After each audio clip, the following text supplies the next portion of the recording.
Justin. Shout out to all our significant others who are our real partners. Shout out to everybody here. Thank you.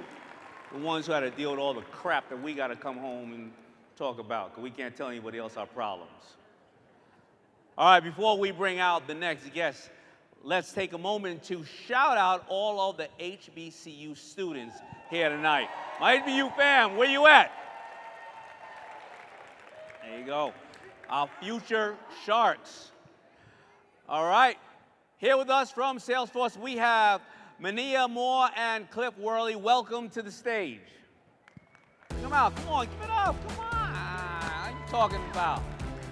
Minea, good seeing you as always. Thank you for always being part of this. And you were job turkey number one. Now I want to introduce Minea, who, of course, is a Salesforce exec and a powerhouse, and has always supported us. And now this job turkey over here,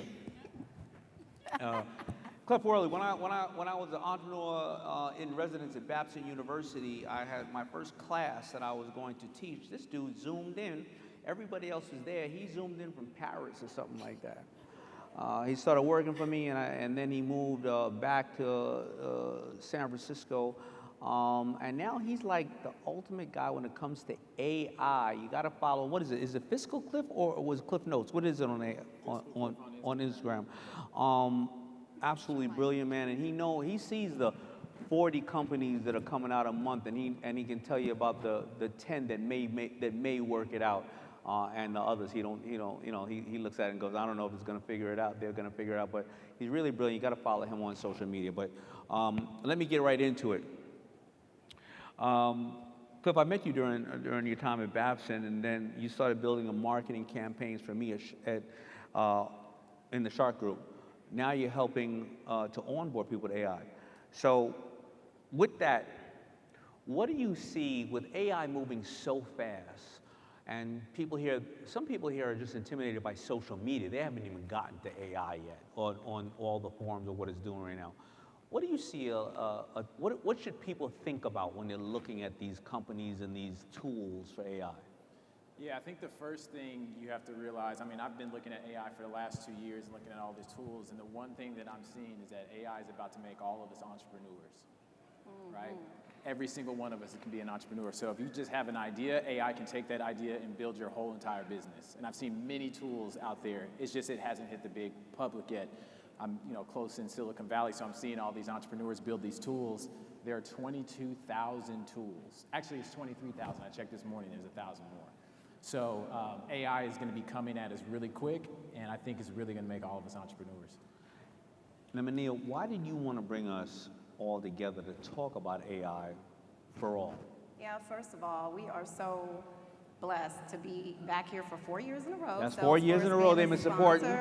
Black Entrepreneurs Day, so thank you for having us. So when you're giving all these other companies, big companies, all the crap, remember the companies here that after it's not popular, the George Floyd thing is not recorded today again yet, but it's happening every day around our country, that Salesforce is doubling down. Yes. So first of all, always remember that when you have an opportunity to support somebody, remember who supports us. So why, please give it up. Absolutely. I also want to touch a bit on relationships because you mentioned Babson, and that's the connection that Cliff and I have.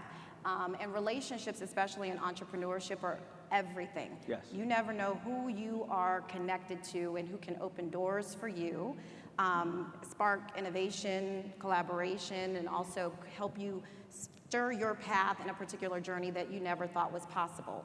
But I'm excited to talk about AI because just like relationships, AI can be a bridge to opportunity and to potential. But we need to make sure that we are talking about it in our community and make sure that we are leaning in and educating ourselves on it so no one's left behind. And I know that, how are you using it today? Both of you, either one can take this question. Yeah, so I'm using AI 2 ways. One for my newsletter, and the second one is social media. So, I grew up in Oakland, California, didn't have the best education. Shout out to Oakland. And I've always wanted to be a good writer, but I'm not. And so when ChatGPT came out, I was like, I can actually probably write a newsletter. So I remember writing a paragraph, and it wasn't the best. And then I told AI to fix it, and it split it into 3 paragraphs, and I had the best paragraph ever. I sent that newsletter out, and people were like, that was pretty good. So I ended up starting this newsletter. I have the top newsletter in venture capital today, which is crazy, on AI. The second way, for social media, I started creating content, and I was just tired of creating content every single day, and it was getting expensive buying all the clothes. And so I ended up building an avatar, a cartoon version of myself that I gave AI, or basically built it with AI and had it deliver the content for me. And so a funny story, Daymond actually asked me to help him build one too. And right around that time, you could actually build these avatars that look really real, but the problem is you have to code it. And I'm not a coder. I got a D+ in computer science in college. And so I ended up I watched the YouTube video, I paused the YouTube video, tried to code it, hit enter, it didn't work. And so I gave the code error to ChatGPT. I said, fix it. And it fixed it, I pressed enter, and it worked. So now I'm a coder, so if anybody's hiring coding, I can take the job. So that's the couple of ways that I'm using it. Let me break down how everybody here can utilize exactly what you did. I looked at his social media one time, and I think he had 300 and some odd posts, but 250 of them were the same exact character like him. It was a computer generator, AI generator one with something going, today's point is that you need to do this, this, and that. So if you don't want to be in front of a camera, you don't have makeup on, you don't feel like you're running around, you can actually use AI in the form. He did. Listen, if I had a bakery, my cupcake would every Monday share with you something about my bakery or about whatever we do, and that's it. The cupcake would talk. You would just type it in, and that cupcake would say, you know what, this week's special is this, and that. And if you don't want to come here, let me show you how to make these type of cupcakes or baked goods at your house today. And you put that up every single Monday at noon, especially when people are hungry during lunchtime, I bet they're going to start following you, and they're going to start doing, and you made them the smartest person at the water cooler, and you never picked up the camera yourself. So and how are you using it? Of course, you are in the company itself that is a master of it, and I know that we're going to talk about Agentforce, but how are you using it as well? So for me, AI has been a complete game changer. Let me just give you an example. First of all, I wear many hats, big hats like that. Right. I'm a single mother. I'm a career woman. I'm an investor, primarily real estate, and I also dabble a little bit in entrepreneurship. And I'm tired. Like, there's a lot that I have going on. And last year, I was starting to feel a little bit overwhelmed and said, well, actually this year, that I need to find like an assistant.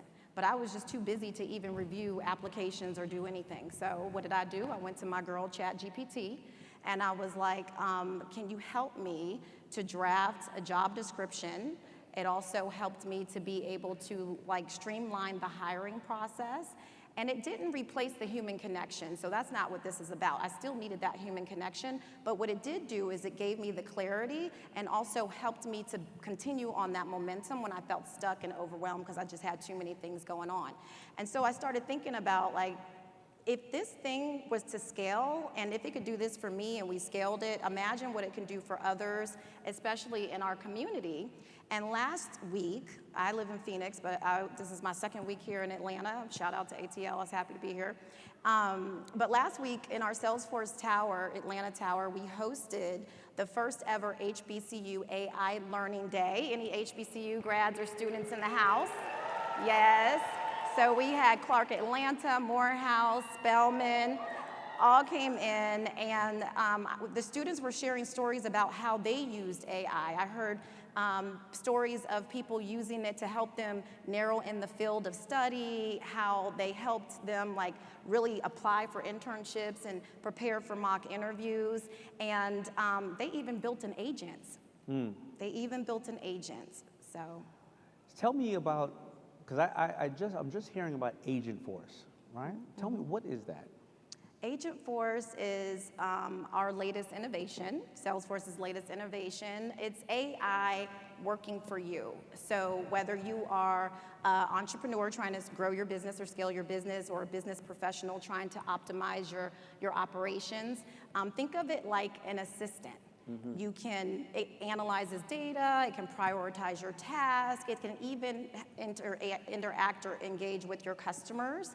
it takes those tasks away from you and works for you so that you can think more strategically and focus on the big picture. So it's like a partner, in a sense, working with you. Well, they don't call it Salesforce for nothing, right? And I want, like, their AI is so powerful. What other tools are you seeing out there, Cliff, that people can use? Because I'm going to share with you one that I've seen that was absolutely phenomenal. Yeah, I mean, there are really so many. The craziest one I've seen is called Podcrafter. And what it does is, if you have a newsletter and you've always wanted to start a podcast, what you do is you read your newsletter in your voice, it clones your voice, and then anytime you send out your newsletter, it will create a podcast episode automatically in your voice in podcast format, and then automatically upload it to Spotify and Apple Music. So if you ever wanted a podcast, no more excuses. You can do it right now. I love that. I've even seen one where you kind of, you film yourself for about an hour. It gets, it gets all your hand gestures, everything. So if somebody now emails you and fills out an application and says, hey, I live in Detroit, I like dogs, I like da-da-da-da-da, you get on the screen and go, hey, Sarah, so you live in Detroit. All right, here's what's going on with the sports team. Here's the type of dog you like, da-da-da. And it can reply to a customized video to 50,000 people in 50 seconds. And this means that you can do, and a lot of people say, well, I don't want to trick people. No, you can say, by the way, Sarah, you know what? I'm an attorney. I'm defending somebody right now, and I'm not taking up time with social media because I'm doing what I do best. So you're getting my AI person right now. So imagine what I would do for you. Yep. And that's how we're using AI. So thank you so much for being here. Thank you both for being here. And thank you to Salesforce for being a champion in the AI space and a longtime supporter of Black Entrepreneurs Day. And that's why they're called Salesforce, because you don't have a business if you don't have sales.